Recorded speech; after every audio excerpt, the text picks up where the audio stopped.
Fustat was the first capital of Egypt under Muslim rule. It was built by the Muslim general Amr ibn al-As immediately after the Muslim conquest of Egypt in AD 641, and featured the Mosque of Amr, the first mosque built in Egypt and in all of Africa. The city reached its peak in the 12th century, with a population of approximately 200,000.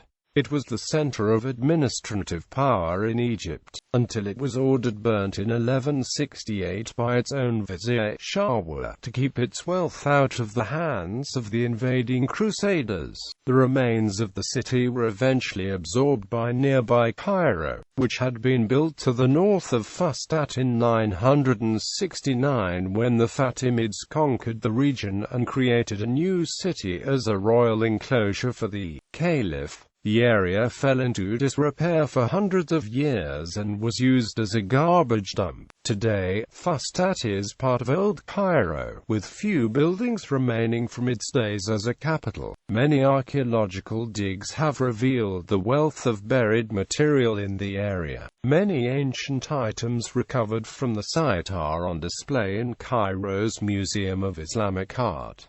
Egyptian capital. Fustat was the capital of Egypt for approximately 500 years. After the city's founding in 641, its authority was uninterrupted until 750, when the Abbasid dynasty staged a revolt against the Umayyads. This conflict was focused not in Egypt, but elsewhere in the Arab world. When the Abbasids gained power, they moved various capitals to more controllable areas. They had established the center of the Caliphate in Baghdad, moving the capital from its previous location of Damascus. Similar moves were made throughout the new dynasty. In Egypt, they moved the capital from Fustat slightly north to the Abbasid city of Al-Askar, which remained the capital until 868. When the Tulunid dynasty took control in 868, the Egyptian capital moved briefly to another nearby northern city, Al-Qatta. This lasted only until 905, when Al-Qatta was destroyed and the capital was returned to Fustat. The city again lost its status as capital city when its own vizier, Shawar, ordered its burning in 1168. The capital of Egypt was ultimately moved to Cairo. Origin of name. According to legend, the location of Fustat was chosen by a bird. A dove laid an egg in the tent of Amr ibn al-As, the Muslim conqueror of Egypt, just before he was to march against Alexandria in 646.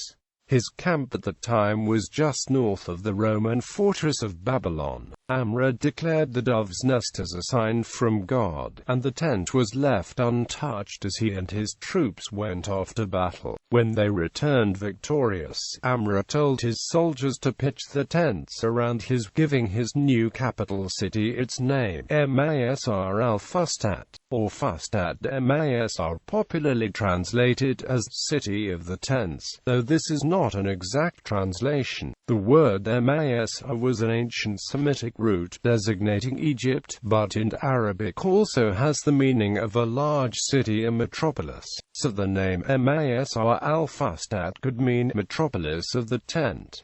Fustat Masr would mean the pavilion of Egypt. Egyptians to this day call Cairo Masr, or colloquially Masr, even though this is properly the name of the whole country of Egypt. The country's first mosque, the Mosque of Amr, was later built in 642 on the same site of the commander's tent. Early history. For thousands of years, the capital of Egypt was moved with different cultures through multiple locations up and down the Nile, such as Thebes and Memphis, depending on which dynasty was in power. After Alexander the Great conquered Egypt around 331 BC, the capital became the city named for him, Alexandria, on the Mediterranean coast. This situation remained stable for nearly 1,000 years. After the army of the Arabian Caliph Umar captured the region in the 7th century, shortly after the death of Muhammad, he wanted to establish a new capital. When Alexandria fell in September 641, Amr ibn al, as the commander of the conquering army, founded a new capital on the eastern bank of the river. The early population of the city was composed almost entirely of soldiers and the families, and the layout of the city was similar to that of a garrison. Amr intended for Fustat to serve as a base from which to conquer North Africa, as well as to launch further campaigns against Byzantium. It remained the primary base for Arab expansion in Africa until Qayrawan was founded in Tunisia in 670. Fustat developed as a series of tribal areas, quitas, around the central mosque and administrative buildings.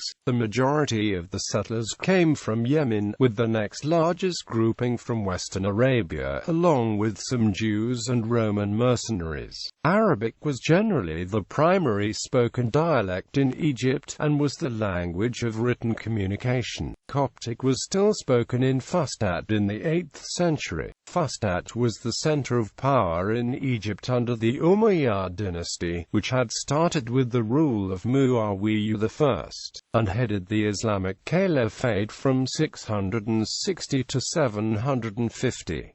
However, Egypt was considered only a province of larger powers, and was ruled by governors who were appointed from other Muslim centers such as Damascus, Medina, and Baghdad. Fustat was a major city, and in the 9th century, it had a population of approximately 120,000. But when General Ghaffar, the Tunisian-based Fatimids, captured the region, this launched a new era when Egypt was the center of its own power. Ghaffar founded a new city just north of Fustat on August 8, 969, naming it Al-Qahira, and in 971, the Fatimid Caliph Al-Mu'azz moved his court from Al-Mansuriyah in Tunisia to Al-Qahira. But Cairo was not intended as a center of government at the time. It was used primarily as the royal enclosure for the caliph and his court and army, while Fustat remained the capital in terms of economic and administrative power. The city thrived and grew, and in 987, the geographer Ibn Hawqal wrote that Al-Fustat was approximately one-third the size of Baghdad. By 1168, it had a population of 200,000.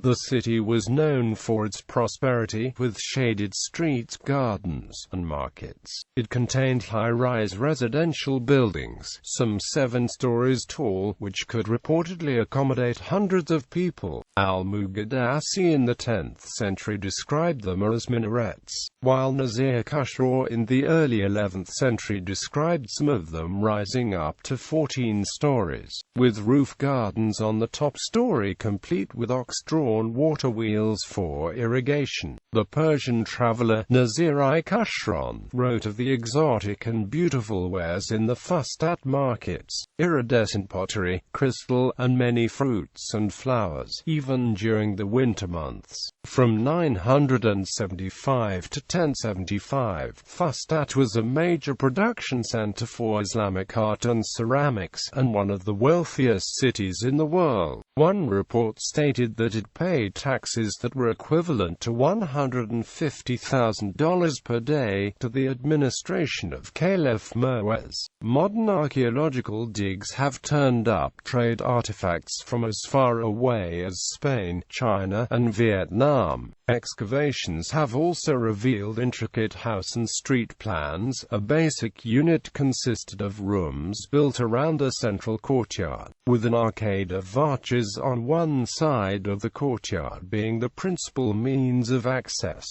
Destruction and decline. In the mid-12th century, the Caliph of Egypt was the teenager Athid, but his position was primarily ceremonial. The true power in Egypt was that of the vizier, Shawar. He had been involved in extensive political intrigue for years, working to repel the advances of both the Christian Crusaders and the forces of the Anwar al-Din from Syria. Shawar managed this by constantly shifting alliances alliances between the two, playing them against each other, and in effect keeping them in a stalemate where neither army could successfully attack Egypt without being blocked by the other. However, in 1168, the Christian king Amalric I of Jerusalem, who had been trying for years to launch a successful attack on Egypt in order to expand the Crusader territories, had finally achieved a certain amount of success. He and his army entered Egypt, sacked the city of Bilbais, slaughtered nearly all of its inhabitants, and then continued on towards Fustat.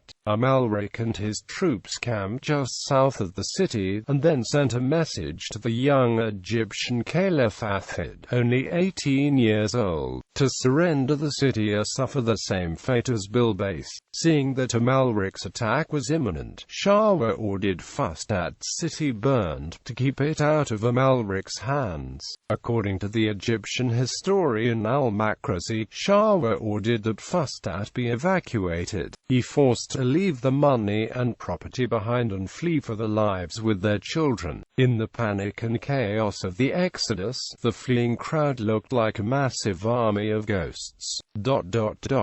Some took refuge in the mosques and bathhouses, awaiting a Christian onslaught similar to the one in Bilbais. Shawar sent 20,000 naphtha pots and 10,000 lighting bombs and distributed them throughout the city. Flames and smoke engulfed the city and rose to the sky in a terrifying scene. The blaze raged for 54 days. After the destruction of Fustat, the Syrian forces arrived and successfully repelled Amalric's forces. Then, with the Christians gone, the Syrians were able to conquer Egypt themselves. The untrustworthy Shawar was put to death, and the reign of the Fatimids was effectively over. The Syrian general Shirkuh was placed in power, but died due to ill health just a few months later, after which his nephew Saladin became vizier of Egypt on March 2, 1169, launching the Ayyubid dynasty. With Fustat no more than a dying suburb, the center of government moved permanently to nearby Cairo. Saladin later attempted to unite Cairo and Fustat into one city by enclosing them in massive walls, although this proved to be largely unsuccessful. In 1166, Maimonides went to Egypt and settled in Fustat, where he gained much renown as a physician, practicing in the family of Saladin and in that of his vizier Adi al-Fadl al-Baysami, and Saladin's successors. The title Rais al-Umma or al-Millah was bestowed upon him. In Fustat, he wrote his Mishnah Torah and the Guide for the Perplexed. Some of his writings were later discovered among the manuscript fragments in the Genizah of the Ben Ezra synagogue, located in Fustat. While the Mamluks were in power from the 13th century to the 16th century, the area of Fustat was used as a rubbish dump, though it still maintained a population of thousands, with the primary crafts being those of pottery and trash collecting. The layers of garbage accumulated over hundreds of years, and gradually the population decreased, leaving what had once been a thriving city as an effective wasteland. Modern Fustat. Today, little remains of the grandeur of the old city. The three capitals, Fustat, Al-Askar and Al-Qata'i, were absorbed into the growing city of Cairo. Some of the old buildings remain visible in the region known as Old Cairo, but much of the rest has fallen into disrepair, overgrown with weeds used as garbage dumps. The oldest remaining building from the area is probably the Mosque of Ibn Tulun from the 9th century, which was built while the capital was in Al-Qata'i. The first mosque ever built in Egypt, the Mosque of Amr, is still in use, but has been extensively rebuilt over the centuries, and nothing remains of the original structure. It is believed that further archaeological digs could yield substantial rewards, considering that the remains of the original city are still preserved under hundreds of years of rubbish. Some archaeological excavations have taken place, the paths of streets are still visible, and some buildings have been partially reconstructed to waist height. but the site is difficult and dangerous to access because of the nearby slums. However, some artifacts that have been recovered so far can be seen in Cairo's Museum of Islamic Art.